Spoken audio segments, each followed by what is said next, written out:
రే ఒకసారి ఆగండి. ఇది అసలే దెయ్యాలు ఉండే ఏరియా. నైట్ 12 గంటల వరకు మనం ఎక్కడ ఉండిపోతున్నాం. నాకు ఎలాగో దెయ్యాలంటే భయం లేదనుకోండి. మీ గురించి నా బెంగ అంతా. మీకేమైనా భయంగా అనిపిస్తే నాతో చెప్పండి, సరేనా? నేను చూసుకుంటాను మొత్తం అంతా. ముందు నువ్వు భయపడకుండా ఉండరా. దెయ్యాలకి దెబ్బేసినోడు రా మీ అన్నయ్య. నువ్వు దెయ్యాలు దెబ్బేసు, నేను నీకు దెయ్యాలు దెబ్బేసి. ఏం చేస్తాం, మన గురించి తెలియక మాట్లాడుతున్నారులే అంట. చాలా ఇష్టాలు చెప్తున్నారు భీమా. ఈ టైంలో బీచ్కి అవసరమా? మొన్నటి వరకు వచ్చొత్తాలు బాబుని లేపుకునేవాడు, ఇప్పుడు మనకి చెప్తున్నాడు ఆడు. మొదటి చిన్న జలకిద్దాం ఆడికి. ఇక్కడ ఎవడో మంట వేసాడు రా. ఈరులే రే అక్కడ ఉండిపోయారేట్రా. ఇక్కడ ఎవడో మంట వేసాడు. రెండే వస్తున్నాం. బాబా ఈ అమ్మ ఇలాంటి ప్లేస్కి ఎవడన్నా లవర్లు తీసుకుని వస్తాడు రా. నేను మిమ్మల్ని తీసుకుని వస్తున్నాను.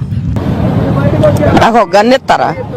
మసగ చీకటిలో మళ్ళీ తోట వెనకాల మా పట్టు. ఎక్కడికి రా? ఒకటికి రా.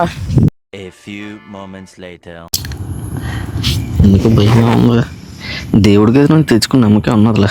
ఏ దయ్యాలు వచ్చినా మమ్మల్ని ఏం చేయలేదు. ఊరే క్రాంతి ఆడెళ్ళి చాలాసేపు అవుతున్నా ఇంకా రాలేదు.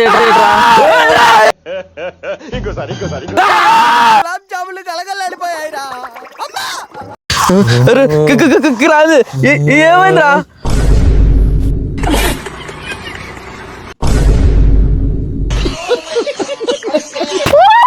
భీమా రారు రే.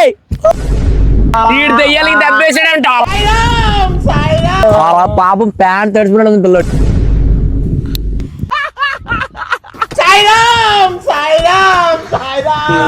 ప్యాంట్ తడిపేశారు కదరా.